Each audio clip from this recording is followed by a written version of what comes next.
देशाचे गृहमंत्री माननीय अमितजी शहा यांनी सातत्याने म्हटलं है घुसपैठिए ये देश को लगी हुई बीमारी है, इसके ऊपर उपाय करना है और वो हम कभी टॉलरेट नहीं करेंगे। दुर्दैवाने काय होतं की पश्चिम बंगालमध्ये एवढी पोरस बॉर्डर झालेली आहे की पश्चिम बंगालमध्ये बांगलादेशमधून घुसखोर येतात, रोहिंग्या येतात,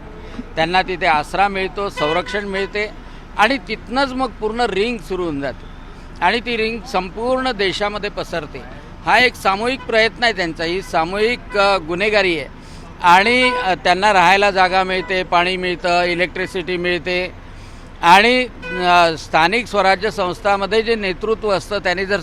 त्यावर कंट्रोल ठेवलं नाही तर या घुसखोरी वाढते। अमरावतीमध्ये 9 महिन्याच्या अगोदर मी घुसखोर पकडले होते आणि त्यावेळेला माननीय मुख्यमंत्री महोदयांनी अमरावतीमध्ये निर्देश दिले आणि त्याचा परिणाम हा झाला की MDचं रॅकेट असो, गांजाचं रॅकेट असो किंवा घुसखोरी असो त्यावर नियंत्रण करण्यासाठी डायरेक्शन मिळालं आणि तसंच मुंबई तर आगार झालेला आहे आणि त्या मुंबईच्या आगारामध्ये आता महापौर ऋतुजी तावडे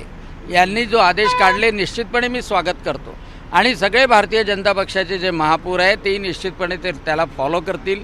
आणि घुसखोरी जर महाराष्ट्रात कुठेही असेल तर त्या घुसखोरीवर नियंत्रण ठेवलं पाहिजे। घुसखोरी हा देशाला होणारा कर्करोग आहे आणि या कर्करोगाला ऑपरेशन करूनच दूर करता येतं आणि त्यामुळं मी ऋतुजी तावडे यांचं अभिनंदन करतो। ABP माझा, उघडा डोळे बघा नीट।